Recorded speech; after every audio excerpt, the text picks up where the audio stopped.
Today's video is going to be a little different from normal. Rather than a regular vlog, today's will be a television interview I did on SABC TV, the South African Broadcasting Corporation, based on an article that I wrote about the relationship between the church and the state in South Africa. It's amazing how easy it is to do these kinds of interviews. It's the second one I've done in this way, just setting up my iPad on top of a stack of books and doing a Skype call into the studio. So in a couple of moments you'll see that interview starting. I'll put a link to the original SABC interview in the show notes just so that it's referenced properly and linked there, and you can see the original interview there. As always, I'd love to hear your thoughts, and thanks for watching. The latest results of the Global Values Survey shows that religious organizations remain amongst the most trusted institutions here in South African society. They enjoy even higher levels of public trust in either the state or even the private sector. However, South Africa's particular circumstances are complicated by what can only be described as a difficult historical relationship between the church and the state. Now, to talk about this, more on the relations between churches and the state, we are joined via Skype by Dr. Dion Forster. He's the director of the Beyers Naudé Center for Public Theology. Dr. Forster, very good morning to you. Morning, Evan. It's lovely to be on here with you. Doc, just set the scene for us quickly. Tell me quickly, South Africa, are we a more religious country than would be the global standard? Evan, absolutely we are. The most recent household survey of 2013 showed that about 85% of South Africans self-identified as Christian. And then on top of that, we still have our Islamic, Hindu, Buddhist sisters and brothers. So that brings the average up very high.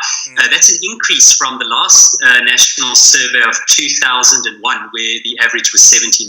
So we are, in South Africa, an extremely religious population.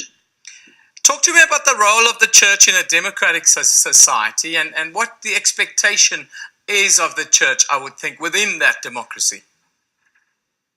Well, even if you think about it, where you have such a massively high percentage of persons who self-identify as persons of faith, it means that those persons are actually active in society. I mean, they occupy positions in government. I don't know if you know this, the three most powerful persons in our country, Jacob Zuma, Mogoeng, the Chief Justice, and the leader of the opposition, Mmusi Maimane, are all ordained members. I don't know if our viewers know this, ordained members of Christian churches. This is a very interesting phenomenon. But of course, we do have Christians in all sectors of society, in government, in the private sector, in business, in education, in medicine.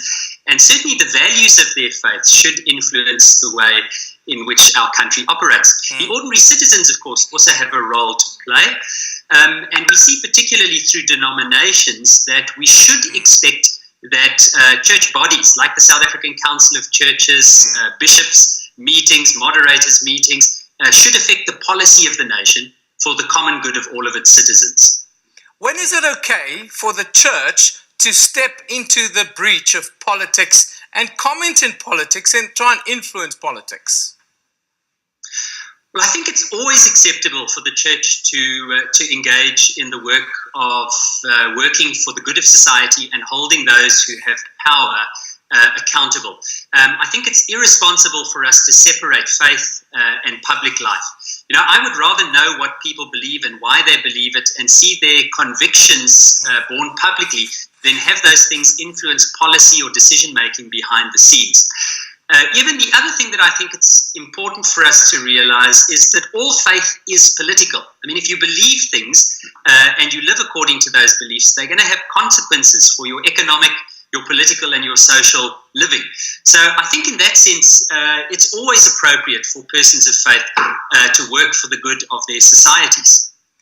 That then brings us to the point, I suppose, of discerning when to and when not to step into the breach and make these kinds of public statements, as it were. When do you think is a discernible time to comment on what happens in public and political life? Even I think the one thing that's important is that we need to recognize that religious bodies should remain politically neutral when it comes to political issues. And I think that's the mistake that we see currently. So the denomination of which I'm a member, I'm a minister of the Methodist Church of Southern Africa, even though I'm at the university. This denomination currently is in danger of having the same relationship to the governing party, the ANC, as what the Dutch Reformed Church had to the Nationalist Party.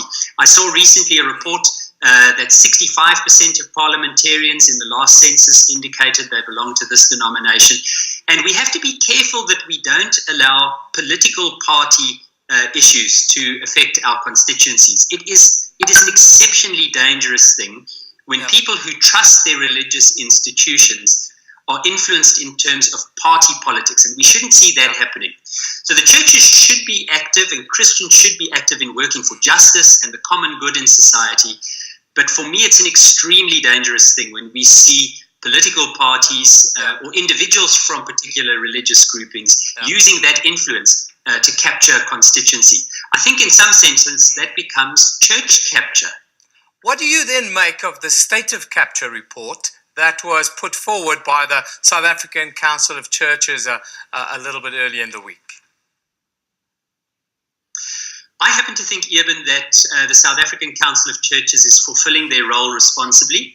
They represent a very, very significant sector of our population, as we said earlier. Probably somewhere between 48 and 85% of South African citizens belong to churches that are part of the South African Council of Churches. And they have a responsibility to hold the state accountable for their elected service. And this is a very important thing. The leaders who occupy positions of leadership in our nation need to be reminded that they are elected to do so for the sake of service. They're there to serve the nation. And when they are not doing so, the church has a responsibility to remind them that they should hold to a higher standard of justice and ethics, that they shouldn't be corrupted by wealth or personal greed, and that where we see that happening in the state, that they need to repent, they need to turn from that and live in a better way. Dr. Forster, fantastic to get your views today on the Newsroom Show. Thank you for joining us. Thanks, Eben. That's Dr. Dion Forster. He is the director of the Beyers Naudé Center for Public Theology here in South Africa. So thanks for watching today's video, and I hope it was useful. I have also recorded another longer video on my understanding of church and state relationships based on the book that Vessel Bentley and I published together called Between Capital and Cathedral. I'll put a link to that in the show notes.